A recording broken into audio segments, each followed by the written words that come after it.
تەعاونیەکان ئەزموونە جیهانییەکان خاڵە بەهێز و لاوازەکان لە خزمەتکردن بە توێژە هەژارەکانی کۆمەڵگە.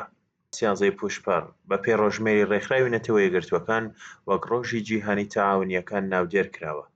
تەعاونیەکان شێوازێکن لە ڕێکخستنی ئابووری و کۆمەڵایەتی کە بە پێچەوانەی کۆمپانیا سەرمایەداریەکان نەک لەسەر بنەمای زۆرترین قازانج بەڵکو لەسەر پرەنسیپەکانی خۆبەخشی، خۆیارمەتیدان، خۆبەرپرسیارەتی، یەکسانی و هاوپەشتی دامەزراون.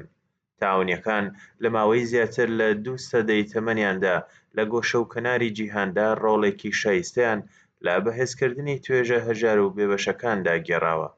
ئەگەرچی ئەم ئەزموونە هەرگیز بێکەم و کوڕی و دژوازی نەبووە، تەعاونیەکان ئەمڕۆ لە قاڵب و شێوازی جۆراوجۆردا و لە کەرتە جیاجیاکانی ئابووریدا چالاکی دەکەن.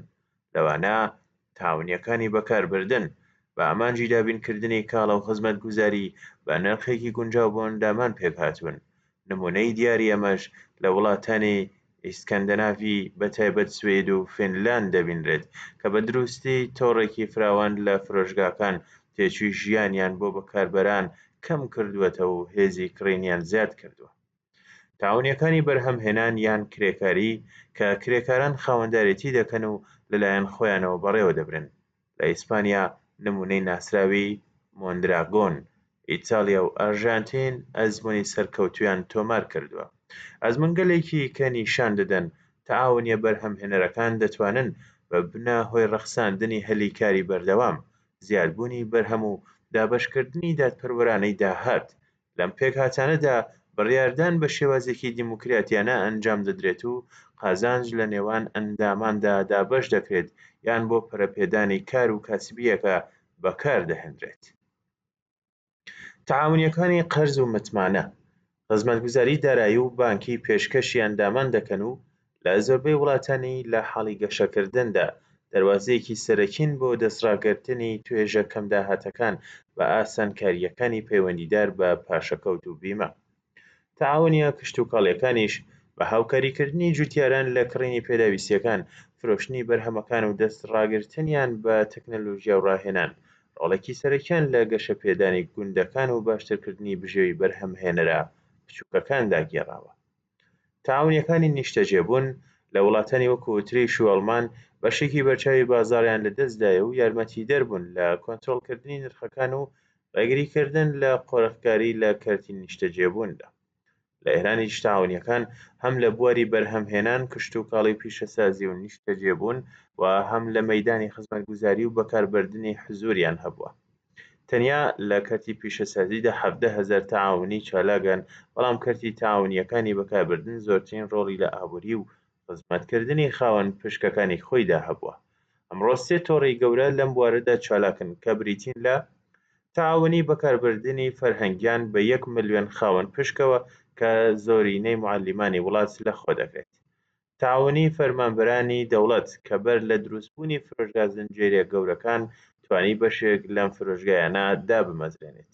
تەعاونیە کرێکاریەکان کە کرێکارانی پێشڕەو لە سەردەمی شەڕی ئێران و عێراقەوە تا ئەمڕۆ تێکۆشاون بۆ ئەوەی بیانخەنە خزمەت هاوچینەکانی خۆیانەوە. ئەم تەعاونیە کرێکاریانە تا ڕادەیەک پێداویستیەکانی بەکاربردنیان بە نرخێکی گونجاوتر، بێ قازانج و بە مەرجێکی باشتر وەک فرۆشتن بە شێوەی قیست پێشکەش کردووە و ئێستا 5 ملیۆن ئەندام و خاوەن پشکیان هەیە. ئابووری ئێران بە فەرمی دابەشکراوە بەسەر 3 کەرتی دەوڵەتی، تایبەت و تەعاونیدا، بەڵام لە سەرەتای هاتنە سەرکاری کۆمەری ئیسلامیەوە کەرتی تەعاونی هەمیشە لە گۆشەیەکی بچووکی ئەم ئابووریەدا قەتیس کراوە و هەرگیز ڕێگەی پێ نەدراوە کە زیاتر لە نزیکەی 5% کۆی ئابووری بگرێتەوە.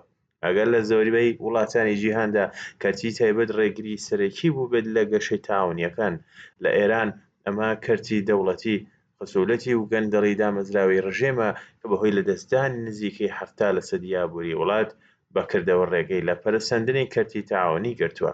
تەعاونیەکان لە ڕوانگەی مارکسیستیەوە یەکەمین تەعاونیەکان لە سەدەی 18دا لەلایەن کرێکارانەوە بنیادرا، بەو ئاواتەی کە قازانج تەوەرەی سەرەکی چالاکیەکانیان نەبێت، بەڵام لەسەر بەستێنی جیهانی سەرمایەداری ئەم ئاواتە هەرگیز بەتەواوی نەهاتە دی.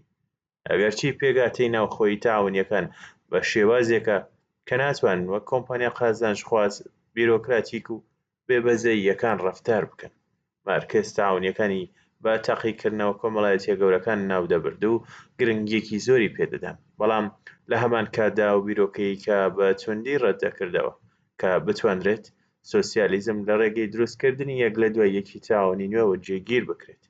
ڕۆزا لوکسامبۆرگیش لەم بابەتەوە نووسی بووی کە تاوانیەکان بەتایبەت لە بواری بەرهەمهێناندا شێوازێکی دووڕەگن لە دڵی سیستەمی سەرمایەداریدا، واتە کۆمەڵایەتیەکەی بچووکن لە بەرهەمهێنانی کۆمەڵایەتی بوو کە لە جەرگەی ئاڵوگۆڕی سەرمایەداریاندا بەردەوامی بە ژیانی خۆیان دەدەن.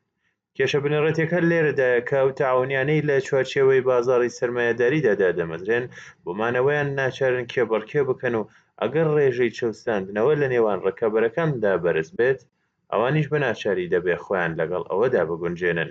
دیموکراسی ئابووری و خۆبەڕێوەبەری کرێکاری لە قاڵبی تاعاونیدا بۆ هەر کۆمەڵگەیەکی سۆسیالیستی و واقیعی گرنگیەکی سەرەکی هەیە، بەڵام بەدیهاتنی بە مانای ڕاستەقینەی وشە تەنیا لە ڕێگەی ستراتیژیەکەوە مومکین دەبێت کە ئامانجی بریتی بێت لە تێکشکاندنی دەسەڵاتی دەوڵەتی سەرمایەداری و دەست بەسەرداگیراوەکان. تاعاونیەکان دەتوانن دەستڕاگەیشتن بە کاڵە و خزمەتگوزاریە سەرەکیەکان لە خۆراک و خانوبەرەوە بگرێت تا خزمەتگوزاریە دارایی و تەندروستیەکان بە نرخێکی گونجاو و کواڵیتی بەرزتر بۆ کەسانی کەم دەرامەت دابین بکەن. تاوانیە بەرهەمهێنەرەکان بە تایبەتی لە ناوچە بێبەشەکاندا دەتوانن هەلی کاری بەردەوام و هەلومەرجی باشتری کار و بەشداری ڕاستەقینەی کرێکاران لە بڕیاردان دروست بکەن. تاعاونیەکان بە پێشکەشکردنی ئاسانکاری بچووکی دارایی، ڕاهێنان و پشتگیری تەکنیکی یارمەتیدەرن بۆ بەهێزکردنی ئابووری توێژە لاوازەکان، بەتایبەتی ژنان و گەنجان. سروشی دیموکراتی بوون و قازانجنەویستیان دەبێتە هۆی دابەشکردنی دادپەروەرانەتری قازانج و سامان لە نێوان ئەندامەکاندا. تاعاونیەکان هەروەها بە گرنگیدان بە پێداویستیە ناوخۆییەکان بەشداری دەکەن لە گەشەپێدانی بەردەوامی ناوچە بێبەشەکان و ڕێگری دەکەن لە چوونە دەرەوەی سەرمایە لەو ناوچانە. بەشداری ئەندامان لە بڕیاردان هەستەی خاوەندارێتی و بەرپرسێتیان بەهێز دەکات و هاودەنگی کۆمەڵایەتی پەرە پێدەدات. سەرنجام تاعاونیەکان زۆرجار بەهۆی پێگاتەی جەماوەری و کەمتر پشتبەستنیان بە بازاڕە داراییەکان بەرامبەر بە قەیرانە ئابووریەکان خۆڕاگر دەبن و دەتوانن وەک تۆڕێکی پشتیوانی بۆ ئەندامەکانیان کار بکەن. هاوکات لەگەڵ ئەم دەستکەوتانە تاعاونیەکان ڕوبەڕووی ئاستەنگی جددیش بوونەتەوە: نەبوونی ئەزموونی بەڕێوەبردننی پیشەیی، ناکارەمەیی و نەبوونی شەفافیت لە زمرەی ئەو کێشانن کە لە زۆرێک لە تاعاونیەکان دەبینرێن.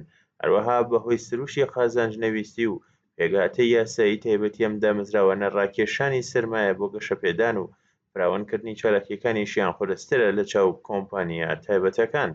لە هەندێک حاڵەتدا ئاشنا نەبوونی ئەندامان لەگەڵ بنەما و سوودی تاوانیەکان و هەروەها کەمی بەشداریکردنیان لە بڕیاردان دەبێتە هۆی لاوازبوونی ئەدای تاعاونیەکان. هەروەها کێبڕکێ لەگەڵ کۆمپانیا گەورەکانی کەرتی تایبەتیش کە لە ئیمکانات و سەرچاوەی دارایی زیاتر بەهرەمەندن ئاڵنگاریەکی بەردەوامە. لە زۆرێک لە وڵاتەکان دەخالەتی زیاتر لە پێویستی حکوومەت و بیرۆکراسی ئاڵۆزەکان سەربەخۆی تاعاونیەکانی لاوەز کردووە و ڕێگر بووە لە گەشەکردنیان. تاعاونیە بچووکەکانیش زۆرجار لە بواری گەشەپێدان و فراوانکردنی چالاکیەکانیان لەگەڵ کێشە بەرەوڕوو دەبنەوە. سەرنجام نەبوونی چوارچێوەی یاسایی و حقوقی پێویست یان گونجاو دەتوانێت ببێتە بربەستێکی جددی لە بەردەم پەرەپێدان و پشتیوانی لە تاعاونیەکان.